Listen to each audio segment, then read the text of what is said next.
विक्रम सम्वत 2018 सालमा पोखरामा पार्दी बाँध उद्घाटनको अवसरमा राजा महेन्द्रबाट पूर्व पश्चिम राजमार्ग निर्माण गर्ने घोषणा भयो। सो अवसरमा राजा महेन्द्रले पूर्व पश्चिम राजमार्ग नेपालको भाग्यरेखा साबित हुने ठोकुवा गरे।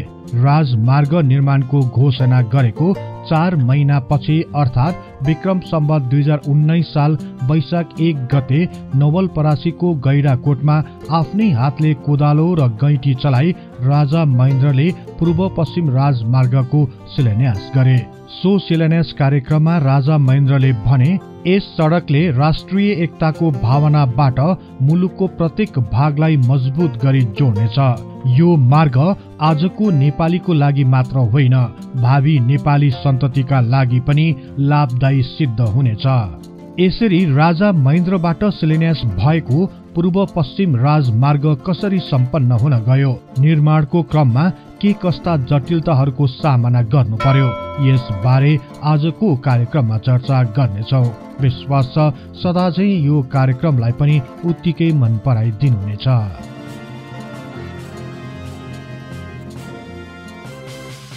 विक्रम सम्वत 2017 सालमा राजा महेन्द्रले राज्य व्यवस्थाको सम्पूर्ण अधिकार आफ्नो हातमा लिएको बेला देशको अवस्था निकै नाजुक थियो। आफ्नै देशभित्र कुनै पनि नागरिक एक ठाउँबाट अर्को ठाउँसम्म जान सक्ने स्थिति थिएन। अत्यन्त विकट स्थानहरूमा आम नागरिकहरूले आफ्नो जीवन बिताइरहेका थिए। पूर्वका नेपालीले पश्चिम जानु पर्यो भने पनि भारतीय भूमिको उपयोग गर्नुपर्ने बाध्यता थियो। तत्कालीन समयमा भारतीय रेल नचढी पूरै नेपालको भ्रमण सम्भव थिएन। यसरी आफ्नै देशको नागरिकले आफ्नै देशभित्रका स्थानहरूसम्म पुग्न पराई भूमिको सहारामा बाँच्नुपर्ने बाध्यताले राजा महेन्द्रलाई निकै पिरोली रहेको थियो।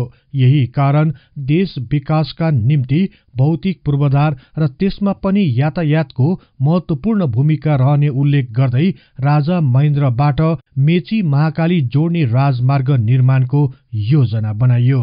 विभिन्न कठिनाईको बावजुद आफूले सत्ता हातमा लिएको 1 वर्षपछि नै अर्थात् विक्रम सम्वत 2018 सालमा राजा महेन्द्रले पूर्व पश्चिम राजमार्गलाई छिटोभन्दा छिटो अघि बढाउनु पर्ने भन्दै सम्बन्धित निकायलाई एक कार्य योजना बनाउन आदेश दिए। वास्तवमा कुनै पनि नागरिकले आफ्नै देशभित्र बिना रोकटोक भ्रमण गर्न, समान राष्ट्रियताको भावना जागरूक गर्न र देश विकासमा आमूल परिवर्तन गर्न पूर्व पश्चिम राजमार्ग एक अपरिहार्य रहेको बारे राजा महेन्द्र निकै विश्वस्त थिए। तर देशको आर्थिक अवस्था निकै दयनीय रहेको र अन्तर्राष्ट्रिय जगत पनि अनुकूल नरहेको समयमा पहाडी क्षेत्रमा बाटो बनाउनु निरर्थक हुने तर्क गर्दै केही बुद्धिजीवीहरूले सो योजनाप्रति असहमत प्रकट गरे। यति हुँदाहुँदै पनि राजा महेन्द्रले देशको विकासको लागि राजमार्ग निर्माणको कुनै विकल्प नरहेको जनाउँदै जुनसुकै अवस्था भए पनि पछि नहट्ने अडान लिए। यसपछि नै पूर्व पश्चिम राजमार्गको रेखाङ्कन सुरु गरियो। अन्तर्राष्ट्रिय जगतमा चलिरहेको शीत युद्धका कारण नेपालको उपस्थिति खासै सबल बन्न सकिरहेको थिएन। यस्तो अवस्थामा बाह्य सहयोग भने कल्पनाभन्दा बाहिरको कुरा थियो। तैपनि आफ्नै देशभित्रको आय स्रोतले केही गर्न सकिन्छ कि भनी राजा महेन्द्रले असम्भवलाई सम्भव बनाउने आँट गरे। यसपछि नै केही विशेषज्ञहरूसँग राजाले आफ्नै बलबुतामा राजमार्ग कसरी निर्माण गर्न सकिन्छ भन्ने विषयमा सल्लाह लिए। छलफलको क्रममा 4 कोसे झाडीलाई चिरेर राजमार्ग बनाउनु पर्ने भएकोले सो क्षेत्रका रुखहरू बेचेर आर्थिक संकलन गरी राजमार्ग बनाउन सकिने बारे पनि बहस चल्यो। तर अपर्याप्त प्रविधि र असहज ढुवानी सेवाका कारण सो योजना सफल हुन नसक्ने निष्कर्षमा पुगे। तर राजा महेन्द्रले राजमार्ग नबने केही वर्षपछि नै नेपालले यो भन्दा पनि विकराल स्थितिको सामना गर्नुपर्नेतर्फ सचेत गराए। यस लगत्तै राजा महेन्द्रले विक्रम सम्वत 2014 सालमा स्थापना भएको नेपाल, भारत र अमेरिकी विशेषज्ञ रहेको रोड ट्रान्सपोर्ट अर्गनाइजेसनलाई खारेज गरे र विक्रम सम्वत 2018 सालमा इन्जिनियर जेपी शर्माको अध्यक्षतामा सड़क विभागको स्थापना गरे। यसपछि विक्रम सम्वत 2018 साल मंसिर 3 गते पोखरामा पार्दी बाँध उद्घाटनको अवसरमा राजा महेन्द्रबाट पूर्व पश्चिम राजमार्ग निर्माण गर्ने घोषणा भयो। सो अवसरमा राजा महेन्द्रले पूर्व पश्चिम राजमार्ग नेपालको भाग्य रेखा साबित हुने ठोक्वा गरे। यसका साथै राजा महेन्द्रले सो राजमार्ग निर्माणको लागि आम जनतासँग होस्टेमा हैसे गर्न पनि अपील गरे। राजाको सो आह्वानपछि आम जनता निकै जागरूक देखिए। उनीहरूले श्रमदानको साथै गच्छे अनुसार आर्थिक सहयोग पनि गर्ने वचन दिए। यसपछि नै राजा महेन्द्र अध्यक्ष र यातायात तथा सञ्चार मन्त्री उपाध्यक्ष रहने गरी पूर्व पश्चिम राजमार्ग निर्माण केन्द्रीय समितिको स्थापना भयो। सो समितिको स्थापनासँगै देशभित्र र बाहिरबाट आर्थिक सहयोगहरू जुट्न थाले। यसको 4 महिनापछि अर्थात विक्रम सम्वत 2019 साल वैशाख 1 गते नयाँ वर्षको सुनौलो बिहानीमा नवलपरासीको गैंडाकोटमा आफ्नै हातले कोदालो र गैंटी चलाई राजा महेन्द्रले पूर्व पश्चिम राजमार्गको शिलान्यास गरे। सो शिलान्यास कार्यक्रममा राजा महेन्द्रले भने, यस सड़कले राष्ट्रिय एकताको भावनाबाट मुलुकको प्रत्येक भागलाई मजबुत गरी जोड्नेछ। यो मार्ग आजको नेपालीको लागि मात्र होइन, भावी नेपाली सन्ततिका लागि पनि लाभदायी सिद्ध हुनेछ। यसपछि नै सो राजमार्गको संरक्षण र सुरक्षा गर्न मेचीदेखि नारायणी नदी पारी गैंडाकोटसम्मको पूर्वीय खण्डको भाग कर्णेल छत्रबहादुर थापालाई र गैंडाकोटदेखि महाकालीसम्मको पश्चिमी खण्डको जिम्मेवारी जर्नेल बलदेव शमशेर राणालाई दियो। यसपछि योजना अनुसार नै नेपालको तराई भूभागमा रहेको सड़क खण्ड खन्न सुरु गर्यो। तर निकै लामो समय बितिसक्दा पनि सोचे जस्तो सफलता हात पर्न सकेन।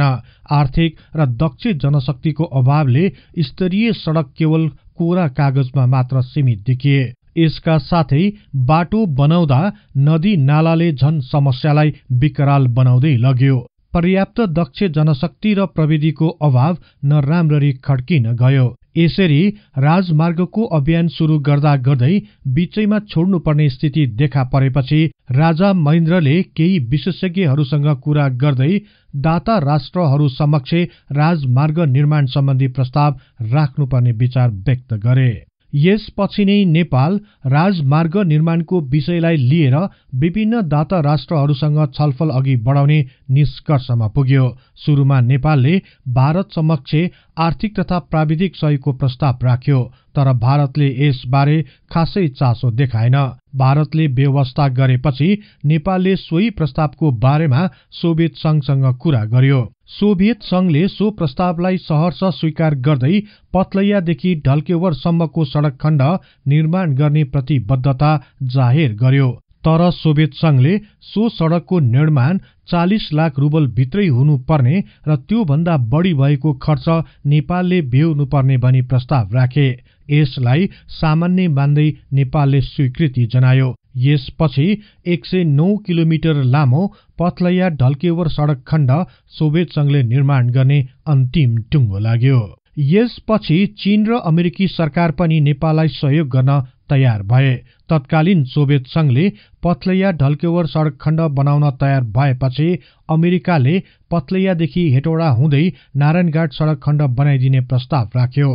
तर अमेरिकाले सो सड़क खण्डमा ग्राभेल मात्र गरिदिने सम्झौता गर्यो। यस लगत्तै चीनले पनि पूर्व पश्चिम राजमार्गको जनकपुरदेखि झापासम्मको सड़क खण्ड बनाइदिने प्रतिबद्धता जाहेर गर्यो। नेपालको सड़क निर्माणमा चीनले प्राविधिक तथा आर्थिक सहयोग गर्ने र त्यसको लागि बजेट छुट्याइसकेको जानकारी नेपाल सरकारलाई गरायो। यसरी चीनले भारतीय सीमा नजिकै रहेको क्षेत्रमा राजमार्ग बनाउने भएपछि भारत निकै सशंकित भयो। यस लगत्तै भारतले नेपाल समक्ष आपत्ति जनायो। भर्खरै मात्र चीन र भारतको युद्ध समाप्त भएको र भारत र चीनको सम्बन्धमा अझै तिक्तता कायम नै रहेकोले भर्खरै प्रधानमन्त्री बनेका इन्दिरा गान्धीले नेपाल सरकारलाई सो राजमार्ग बनाउन चीनसँग भएको सम्झौताको पुनरावलोकन गर्न दबाब दिइन्। तर नेपालले भारतको दबावलाई खासै गम्भीर रूपमा सोचिरहेको थिएन। भारतले भित्रभित्रै नेपाललाई घुँडा टेकाउने चाल चल्न थाल्यो। नेपालको राजमार्ग बनाउने न्यूमा चीनिया प्राविधिकहरू भारतको नजिक आउनु भारतको लागि निकै घातक हुने भएकोले भारतले सो सम्झौता भंग गर्न नेपाललाई धम्की दियो। तत्कालीन भारतीय परराष्ट्र सचिव तथा प्रधानमन्त्री इन्दिरा गान्धीका विश्वासपात्र टीएन कौलले नेपालमा कडा नाकाबन्दी हुन सक्ने चेतावनी दिए। यसरी भारतको दबाव असह्य भएपछि नेपालले विकल्पको बाटो रोज्यो। नेपालका प्रतिनिधिहरूले भारतको चाहनाबारे चीनसँग कुरा राखे। चीनले नेपालको सहयोगको लागि बजेट छुट्याइसकेको र नेपालले जहाँ भन्छ त्यही सडक बनाइदिने प्रतिबद्धता जाहेर गर्यो। यसबाट नेपाललाई निकै सहज हुन गयो। अन्ततः चीन सरकार 174 किलोमिटर लामो नौबिसे पोखरा सडक निर्माण गर्ने सम्झौतामा सहमत भयो। यति हुँदाहुँदै पनि राजा महेन्द्रले कुनै पनि हालतमा पूर्व पश्चिम राजमार्ग पूरा हुनुपर्नेमा जोड दिइरहे। अन्ततः ढल्केवरदेखि काकडभित्तासम्मको बाटो भारतले बनाइदिने अन्तिम टुङ्गो लाग्यो। यसको 2 वर्षपछि पूर्व पश्चिम राजमार्गको 113 किलोमिटर लामो नारायणगढ बुटवल सडक खण्ड बेलायतले बनाइदिने सम्झौता भयो। यसरी झण्डै आधा जसो राजमार्गको निर्माण कार्यको थालनी गरियो। विक्रम सम्वत 2028 साल जेठ 31 गते राजा महेन्द्र राजकीय भ्रमणको सिलसिलामा सोभियत संघ पुगे। राजधानी मस्कोमा तत्कालीन सोभियत संघका प्रधानमन्त्रीसँग राजा महेन्द्रले भेटवार्ता गरे। सो भेटवार्ताको क्रममा राजा महेन्द्रले सोभियत प्रधानमन्त्री समक्ष सोभियत संघको सहयोगमा बनिरहेको पथलैया ढल्केवर सडक खण्डलाई अलिक विस्तार गरेर 4 लेनको बनाउन सकिन्छ कि भनी आफ्नो विचार प्रस्तुत गरे। राजा महेन्द्रको सो प्रस्तावको उत्तर दिँदै सोभियत प्रधानमन्त्रीले भने, हेर्नुहोस्, सोभियत संघ पनि गरिब मुलुक हो, हामी पनि विकास गर्दैछौं। हाम्रो गणराज्यमा 2 लेनलाई 4 लेन गर्नु पर्यो भने त्यहाँको योजना कार्यालयलाई प्रमाण दिनुपर्छ। 1 महिनामा 2 लाख भन्दा बढी गाडी चल्ने भए सडकको स्तर बढाउने प्रस्ताव आउँछ। तपाईहरू कहाँ भर्खरै बाटो बन्दैछ। हामीसँग भएको तथ्याङ्क अनुसार तपाईको त्यस सडकमा 1 दिनमा 20 बैलगाडा पनि चल्दैनन्। तपाईहरूसँग ट्रक त छँदै छैनन्। तथ्याङ्कको आधारमा त्यो बाटो नै धेरै ठूलो छ। त्यति सवारीका निम्ति हामी कहाँ भएको भए कच्ची सडक पनि बन्दैन थियो। पिचको त कुरै छाड्नुहोस्। त्यसैले अहिले साँगुरो नै भए पनि बाटो बनाउनुहोस्। यसलाई हामी 4 लेनको बनाउन सक्दैनौं। यस्तो ठाडो तर स्पष्ट जवाब सुनेर राजा महेन्द्र अवाक बने। देश विकासको लागि जसरी भए पनि राजमार्ग बनाउनु पर्ने दृढ निश्चयका कारण राजा महेन्द्रले सो अपमान पनि सहे र यसबारे लामो चर्चा गर्न चाहेनन्। सोभियत संघको भ्रमण गरेर फर्किएको करिब 7 महिनापछि अर्थात् विक्रम सम्वत 2028 साल माघ 17 गते राजा महेन्द्रको मृत्यु भयो। उनको मृत्युपछि पनि उनको पूर्व पश्चिम राजमार्ग अभियान रोकिएन। राजा महेन्द्रको मृत्यु भएको 2 वर्षपछि अमेरिकाले सम्झौता अनुरूप नै पथलैयादेखि हेटौडासम्मको 26 किलोमिटर लम्बाई भएको सडक खण्डमा कालो पत्रै गरे तापनि हेटौडादेखि नारायणघाटसम्मको 80 किलोमिटर लामो सडक खण्डमा ग्राभेल मात्र गरिदियो।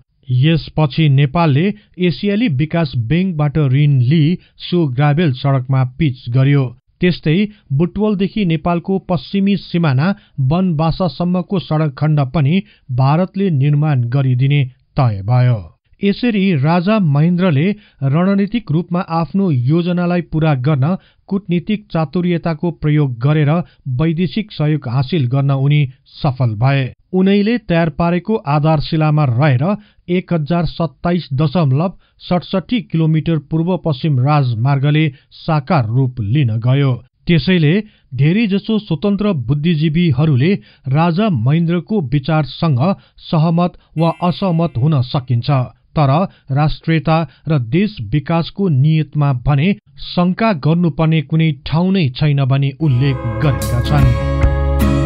यहाँहरूलाई यो कार्यक्रम कस्तो लाग्यो कृपया कमेन्ट बक्समा लेखिदिनुहोला।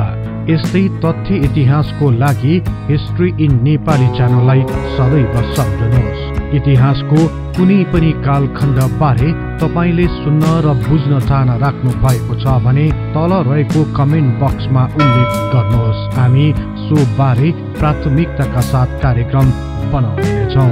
जाँदा जाँदै यस च्यानललाई लाइक, शेयर र सब्स्क्राइब गर्दै बेल आइकनमा क्लिक गरी हाम्रो यो तथ्य इतिहासको ज्ञान प्रसार गर्ने लक्ष्यलाई नियमित साथ दिन अनुरोध गर्दछौँ। अन्तमा अर्को नयाँ र रोचक कार्यक्रम लिएर आउने बाचा गर्दै अहिलेलाई म बिदा हुन चाहन्छु। हवस् त, नमस्कार।